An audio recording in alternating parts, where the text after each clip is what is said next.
Iblis a refusé de se prosterner devant Dieu. Dans la sourate 15, Al-Hijj, Dieu crée Adam et demande ensuite aux anges de se prosterner devant lui. Mais Iblis, un de ses anges, refuse de se prosterner devant un mortel créé de glaise. Dieu le bannit et le maudit jusqu'au jour du jugement. Mais sa peine est différée, à condition qu'il égare les hommes infidèles. Coran 15, versets 26-42. Nous avons créé l'homme d'une glaise limoneuse. Auparavant, nous avons créé les djinns d'un feu ardent. C'est alors que ton Seigneur annonça aux anges, « Je vais créer un être humain de glaise limoneuse. Et lorsque je l'aurai formé et lui aurai insufflé de mon esprit, prosternez-vous devant lui en signe d'adoration. » Et tous les hommes et tous les anges se prosternèrent d'un seul mouvement, à l'exception d'Iblis qui refusa d'être parmi ceux qui se prosternaient. Pourquoi, lui dit-il, ô Iblis, ne veux-tu pas te prosterner avec ceux qui se prosternent? Je ne puis me prosterner devant un mortel que tu as créé de glaise. Dieu lui dit, sors donc d'ici, te voilà désormais un être banni. Tu seras maudit jusqu'au jour du jugement. Ô Seigneur, dit Iblis, accorde-moi un délai jusqu'au moment où ils seront ressuscités. Tu seras parmi ceux qui attendent, lui dit-il, jusqu'au jour de l'instant connu. Iblis dit, Seigneur, en raison de l'état déplorable que tu m'as mis, je chercherai à les induire en erreur, en embellissant leur vie terrestre au point de les égarer tous, à l'exception notable de tes serviteurs les plus sincères. Tel est, déclara Dieu, le chemin qui mène vers moi. Tu n'auras aucun pouvoir sur mes serviteurs, hormis l'égaré qui te suivra. On retrouve ce même récit dans la sourate 7, la muraille, Al-Araf. Là, Satan accomplit la mission que Dieu lui a confiée. Il pousse Adam à désobéir à son maître. C'est l'origine de la chute d'Adam et de sa femme du paradis. Coran 7, verset 11-25. Nous vous avons créé, puis nous vous avons formé. Puis nous avons dit aux anges, prosternez-vous devant Adam. Et ils se sont prosternés, à l'exception d'Iblis, qui ne fut pas de ceux qui se prosternèrent. Dieu lui dit, qu'est-ce qui t'a empêché de te prosterner alors que je t'ai ordonné? Il dit, je suis meilleur qu'Adam. Tu m'as créé de feu alors que tu l'as créé d'argile. Dieu lui dit, descends de là, tu n'auras pas à t'y montrer orgueilleux. Sors donc, te voilà parmi les rabaissés. Il répondit, laisse-moi voir le jour où ils seront ressuscités. Dieu dit, sois, tu peux attendre. Iblis dit, puisque tu m'as désorienté, je vais rester à les guetter sur ton droit chemin. Après quoi, je les harcèlerai de toutes parts, par devant, par derrière, sur le côté droit, puis sur le côté gauche. Peu d'entre eux te manifesteront de la gratitude. Dieu dit, sors d'ici en réprouvé et bannis ceux qui te suivent parmi eux. Nous remplirons la géhenne de toutes vos espèces. Ôde, Adam, habite ce paradis avec ton épouse et mange de tout ce que vous désirez, mais n'approchez pas cet arbre, car vous seriez parmi les injustes. Mais le démon leur susurra de mauvaises pensées en mettant en évidence leur nudité qui avait été masquée. Si notre Seigneur vous recommande de ne pas toucher à cet arbre, c'est uniquement pour vous empêcher d'être des anges et de devenir des immortels. Il jura devant eux, je suis pour vous d'un excellent conseil. Il les induit en erreur, et lorsqu'ils eurent goûté à l'arbre et que leur nudité leur apparut, ils se mirent à se couvrir au moyen de feuilles venues du paradis. Leur Seigneur les interpella. Ne vous ai-je pas mis en garde contre cet arbre? Ne vous ai-je pas dit que Satan était pour vous un ennemi déclaré? Ils dirent, ô notre Seigneur, nous nous fîmes un grand tort, car si tu ne nous pardonnes pas en nous manifestant ta miséricorde, nous serons parmi les perdants. Dieu dit, descendez sur terre, vous serez des ennemis les uns pour les autres, et la terre sera pour vous un séjour et un lieu de réjouissance pour un certain temps. Dieu continua, vous y trouverez la vie et la mort, et c'est de là que vous serez expulsés. La même idée se trouve dans la sourate 2, la vache, Al-Baqarah, Coran 2, versets 35-36. Et nous dîmes à Adam, séjourne avec ton épouse au paradis, mangez librement de tout ce que vous y trouverez comme fruit, mais ne vous approchez pas de cet arbre-ci, car vous serez tous les deux du nombre des iniques. Mais Satan les fit déchoir de leur séjour et les fit sortir du paradis, et nous dîmes, descendez en ennemis les uns des autres, vous aurez sur terre un séjour et une jouissance temporaire.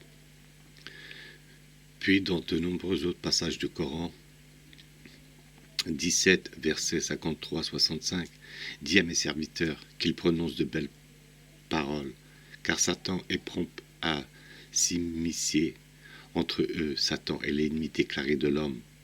Et lorsque nous fîmes injonction aux anges, prosternez-vous devant Adam, ils se prosternèrent tous, excepté Iblis, qui dit, vais-je me prosterner devant celui que tu as créé d'argile? Il ajouta, cet être auquel tu octroies plus de considération qu'à moi-même.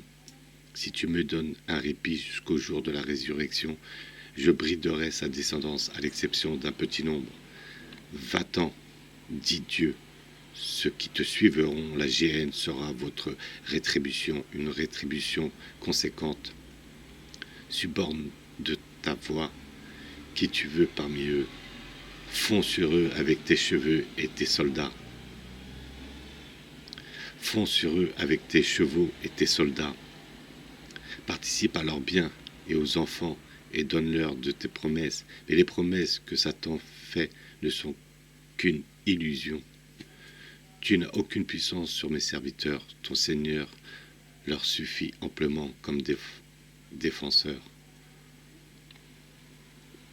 Coran 38, versets 71-88.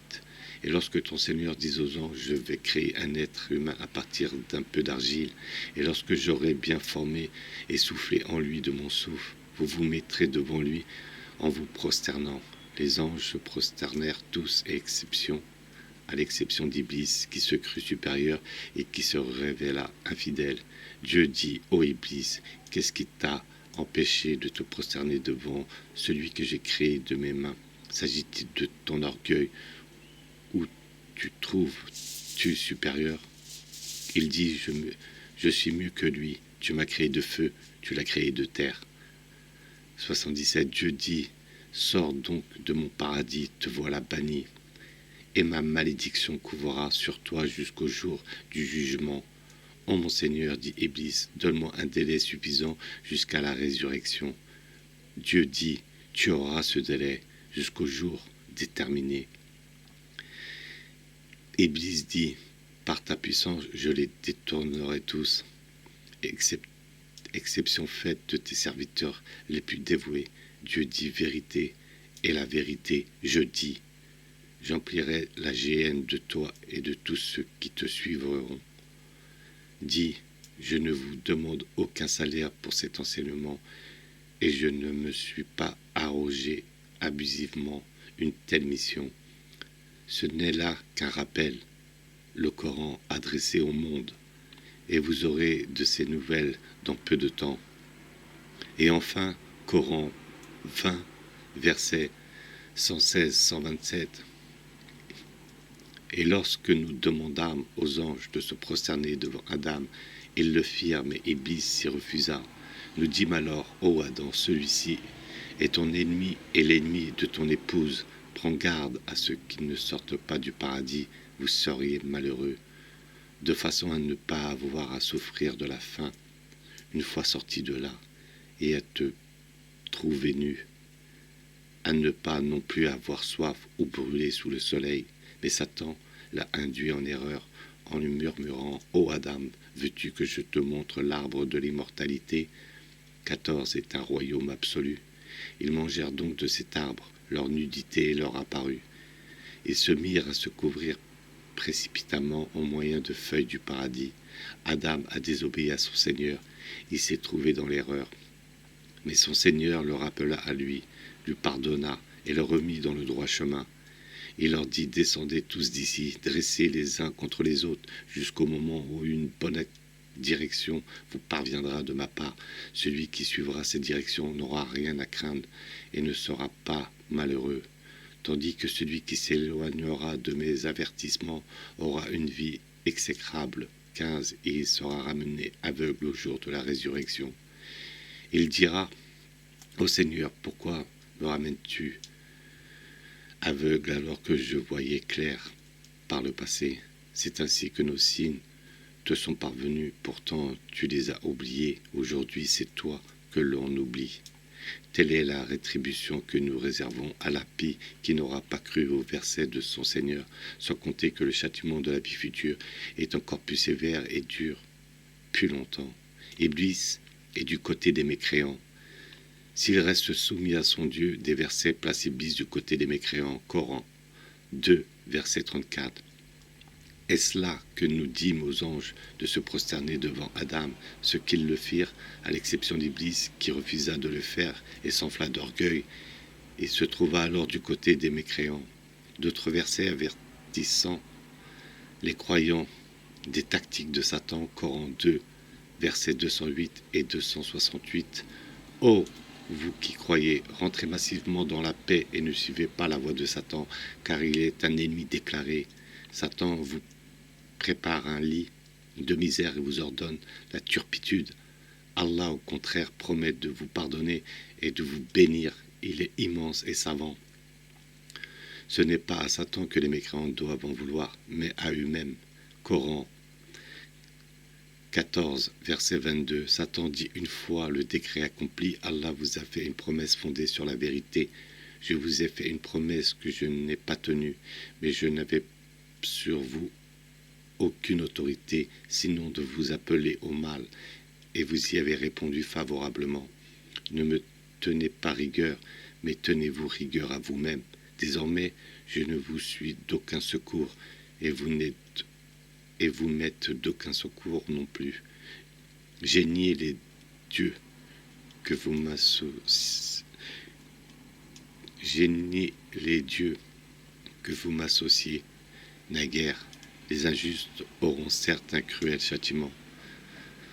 Satan égare même les croyants. Un épisode étonnant est relaté dans la sourate 28, le récit Al-Qassas. Moïse, trompé par Satan, frappe l'un des siens qui lui demande secours. Coran 28, verset 15. Moïse rentra dans la ville sans que ses habitants s'en aperçoivent. Il trouva là deux personnes qui se battaient. L'un était de son obédience et l'autre était du clan ennemi. Celui qui était de son obédience lui demanda secours contre son ennemi. Moïse le frappa d'un coup de poing qui le terrassa avant de s'écrier « Telle est l'œuvre de Satan, c'est un ennemi qui égare de manière évidente. » Les abominations de Shaitan. Ces célèbres versets de la sourate 5, la table servie, El-Mahida, sont normatifs. Ils interdisent vin, jeux et divination en les liant à l'œuvre de Satan. Coran 5, versets 90-91. Oh, vous qui croyez, sachez que le vin et les jeux de hasard, les pierres dressées et les flèches divinatoires sont une abomination et une œuvre du démon. Évitez-les, peut-être serez-vous des meilleurs, des bienheureux. Satan ne veut que provoquer l'inimitié et la haine entre vous, en vous encourageant à consommer le vin et à vous donner au jeu de hasard, ce qui vous éloigne d'autant de l'invocation d'Allah et de la prière. Allez-vous donc y mettre un terme? Iblis, un mauvais ange ou un djinn. Des versets de la sourate 15, Al-Hijj, font du shaitan un mauvais ange ou un djinn. Coran 18, versets 50-51. Et lorsque nous dîmes aux anges, prosternez-vous devant Adam, et se prosternèrent, à l'exception d'Iblis, le mauvais ange qui s'est rebellé quant à l'ordre de son Dieu. Aussi le prendriez-vous pour tuteur en dehors de moi, lui et toute sa progéniture, alors même qu'ils sont vos ennemis. Triste alternative pour les injustes. Je les ai pas pris pour témoigner de la création des cieux et de la terre, pas plus que de leur propre création. Je ne prends pas à mes côtés ceux qui ont pour vocation d'égarer les autres.